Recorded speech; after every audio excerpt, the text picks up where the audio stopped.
Ma présentation n'est pas la vérité,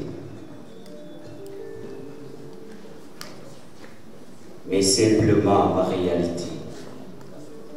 Je mets à mots des personnages aussi aimants les uns que les autres. Pendant que Lutz tue par amour que son mari lui joue des tours, que l'autre n'arrive pas à aimer et la dernière à oublier. Je vis, je crée et j'écris.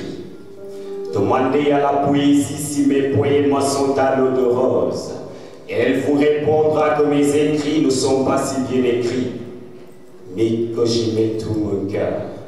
Qu'il y a et du bonheur et du malheur, que mon passant est exprimé, que le début de la guerre est déclaré, mais il y a surtout derrière chacun de ces écrits une partie de moi-même.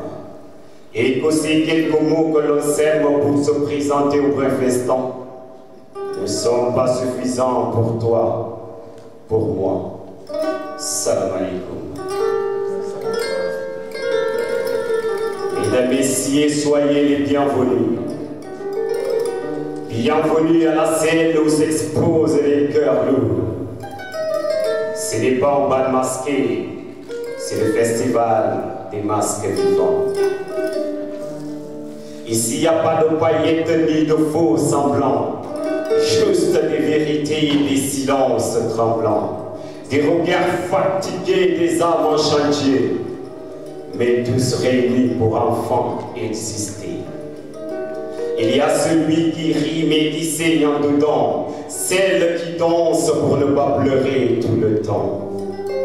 Il y a des mots en faux, des gestes maladroits, mais chaque larme versée devient un droit. C'est un peuple d'ombre qui veut la vérité, des faces cassées qui sortent de l'hiver. Alors, mesdames, messieurs, soyez juste les bienvenus.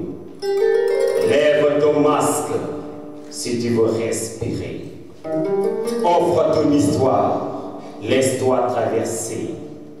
Et même si tu as peur, avance doucement. T'es chez toi ici, festival des masques vivants. Ce 10 novembre, le 6 octobre 2021, entendre. Tu t'allais aller loin de nous dans les bras de Dieu. T'es parti si jeune, souriant et brave, bien que ta douleur portait un accent grave. Repose en paix sous l'ombre de tes hauts et merveilles faits. La mort n'est pas une punition. Et chaque enterrement est une leçon de vie pour chaque vivant, parce que chaque vivant est un mourant. Les faux soupirs à les forces larmes, qui à la limite font rire. Il était beau, il était sans façon, il était plein d'amour, elle était prête à l'aider sans rien entendre. Un retour, il était tout beau, un garçon choco, elle était toute belle, avec ses petits yeux de tourterelle. Pourquoi lui, pourquoi elle? Qu'est-ce que la mort est cruelle. Des zéleuses qui pleuvent encore plus. Des jalouses qui fait de ton vivant t'aurait fait mériter une vie en bonus.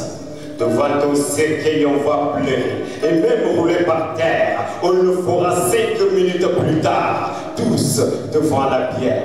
Tu serais devant les statues parce que oui, on est abattu. Le statut suivant tripote les fesses en boîte. À chaque décès, l'hypocrisie humaine danse la même musique à tous, parce qu'apparemment, c'est ça la logique. Mais pourquoi? Pourquoi pas maintenant? Pourquoi ne pas lui dire que vous l'aimez pendant qu'il est encore en vie? Pourquoi ne pas lui dire qu'il est ton homme pendant qu'il a encore les yeux ouverts? Pourquoi ne pas me dire que je slame super bien pendant que j'ai encore le micro ouvert? Au lieu de ça, on a préféré se déclarer la flamme à tir posthume. On a préféré attendre que la fraîcheur l'emporte pour l'enterrer dans de grosses costumes. Il est mort de fond, il se maintenant au-dessus des bœufs pour que son âme repose en paix. Il a su succomber la pied l'étoile et c'est maintenant qu'on lui offre des funérailles indignes de roi. 10 000 francs seulement pour honorer son ordonnance. 10 000 francs seulement, elle serait sortie vivant des urgences. Mais non, on a préféré attendre qu'il soit mort pour les enterrer dans les cercueils à Nord. Elle s'est suicidée par manque d'affection. Il y a sa mort des mots d'amour qui pleuraient sur tous les horizons. Mais pourquoi on honore qu'on est mort pendant qu'on fasse ce cri de désespoir à des vivants? On est l'immonistum qui dort sans remords. Je vois, il y a des super hommes, des anges immortels. Ce sont ces anges-là qui disent aux mortels: tu sais qui je suis, tu connais le grand de ce pays, sais-tu de quelle famille je viens, si tu fais, je te fais, et puis il n'y a rien. Je suis plus intelligent que toi, je suis plus belle que toi, alors respecte-moi. Je suis le meilleur slameur du Sénégal. Je suis l'homme le plus fort, le plus puissant, le plus influent et même le plus riche du monde. Alors mets-toi mes pieds, sale petit pauvre homme. Le temps les avertit avec quelques rides. Pendant que la mort les regardait et il sourit. Parce que oui, on n'a pas les mêmes fruits, mais on a tous les mêmes vies. On n'a pas les mêmes recettes, mais on a tous les mêmes squelettes. On n'a pas les mêmes salaires, mais on a tous les mêmes galères. Et la mort, parce que oui, peu importe ta force, peu importe ta beauté, peu importe ta puissance, ta sagesse, ton intelligence, tu restes un humain. Et la mort, c'est le destin commun de tous les humains. Alors on fera mieux de rester humble. Aimons-nous les uns les autres, c'est aussi simple. Envoyez-nous des mots d'amour, prêtons-nous fortes pendant qu'on est tous encore en vie. Le monde a besoin d'amour.